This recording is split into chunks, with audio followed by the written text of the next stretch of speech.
Assalamualaikum warahmatullahi wabarakatuh. Perkenalkan, nama saya Junaid Jihadi ZR dengan NIM 2248201094. Saya akan mempresentasikan tentang teknologi bahan alam, yaitu ekstraksi minyak atsiri. Minyak atsiri adalah zat berbau yang terkandung dalam tanaman. Minyak ini disebut juga minyak menguap, minyak eteris, minyak esensial karena pada suhu kamar mudah menguap. Istilah esensial dipakai karena minyak atsiri mewakili bau dari tanaman asalnya. Ciri utama senyawa yang berwujud cairan liquid pada suhu ruang, mudah menguap atau terbang, volatil, menghasilkan aroma tertentu. Kandungan minyak atsiri yang terkandung pada suatu bahan tanaman pada umumnya terdiri dari campuran beberapa jenis senyawa minyak atsiri. Beberapa di antaranya sangat termolabil atau tidak stabil pada perlakuan suhu tinggi.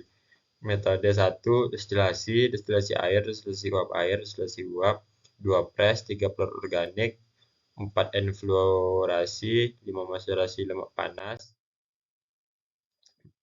Destilasi, tahapan, persiapan, pemanasan, pemisahan, kelemahan, senyawa rusak karena menggunakan panas, kelebihan, teknologi sederhana, waktu. Press, tahapan, persiapan, pengepresan, pemisahan, kelemahan, waktu lebih lama, pemisahan lebih sulit. Enfluorasi, tahapan, persiapan, ekstraksi, pemisahan, kelemahan, pemisahan lebih sulit, waktu lama, kelebihan, teknologi sederhana, senyawa tidak rusak karena panas.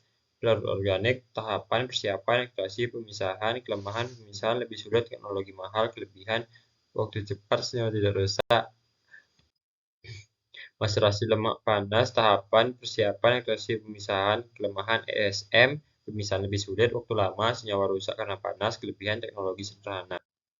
Fraksinasi berasal dari kata fraction atau bagian. Secara harfiah dapat diartikan sebagai mekanisme untuk memilah-milah suatu kumpulan menjadi beberapa bagian, atau dapat dikatakan sebagai proses pembagian kelompok. Tujuan fraksinasi mendapatkan fraksi bagian tertentu dari suatu ekstrak. 2. Melakukan isolasi. Kromatografi kertas, KK, kromatografi lapis tipis, kromatografi kolom, vakum liquid kromatografi, FLC, phase exclusion kromatografi, SEC, solid phase extraction, SPE. Kromatografi lapis tipis, prinsip kerjanya memisahkan memisahkan sampel berdasarkan perbedaan kepolaran antara sampel dengan pelarut yang digunakan dengan menggunakan lapis tipis pada lempeng kaca, logam, dan lain-lain. Fase diam, zat padat, silika alumina, fase gerak, cairan. Pemurnian, metode untuk mendapatkan komponen bahan alam murni bebas dari komponen kimia yang lainnya tidak dibutuhkan. Prinsip pemisahan antara dua zat atau lebih yang saling bercampur. Tujuan untuk mendapatkan suatu zat murni dari suatu campuran atau larutan yang telah tercemar oleh zat lain. Tingkat kemurnian 95–100%. Pemisahan berdasarkan peristiwa fisika atau kimia. 1. Pemisahan secara fisika tidak mengubah zat selama pemisahan. 2. Secara kimia, satu komponen atau lebih direaksikan dengan cara zat lain sehingga dapat dipisahkan. Cara atau teknik pemisahan campuran bergantung pada jenis, wujud, dan sifat komponen yang tergantung dalamnya. Jika komponen berwujud padat dan cair, misal pasir dan air, dapat dipisahkan dengan saringan. Bagian pemurnian. 1.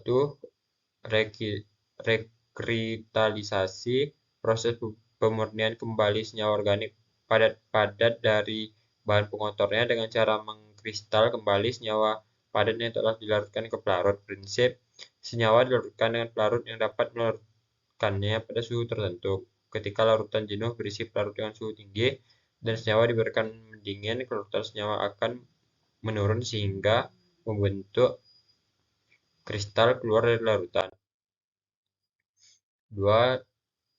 Dekantasi, proses pemisahan campuran sedimentasi dan berdasarkan penuangan langsung pemindahan pada wadah lain. Campuran padatan cairan atau dua cairan yang tidak dapat bercampur dibiarkan memisah akibat gaya gravitasi dalam corong pisah. Prinsip kerja dahulu proses sedimentasi, yaitu pemisahan campuran berdasarkan gaya gravitasi. Cairan yang lebih bersih dituang dengan hati-hati ke kontainer lain sehingga didapat cairan yang bersih. 3. Sublimasi, proses di mana suatu senyawa mengalami konversi dari suatu padatan menjadi gas tanpa melalui fase cair dengan cara memasukkan senyawa pada suatu sistem vakum. Pada tekanan yang rendah, padatan akan membentuk gas dan terkondensasi menjadi senyawa murni. Komputasi bahan alam. Komputasi dapat diartikan sebagai cara untuk menemukan pemecahan masalah dan dari data input dan menggunakan suatu algoritma.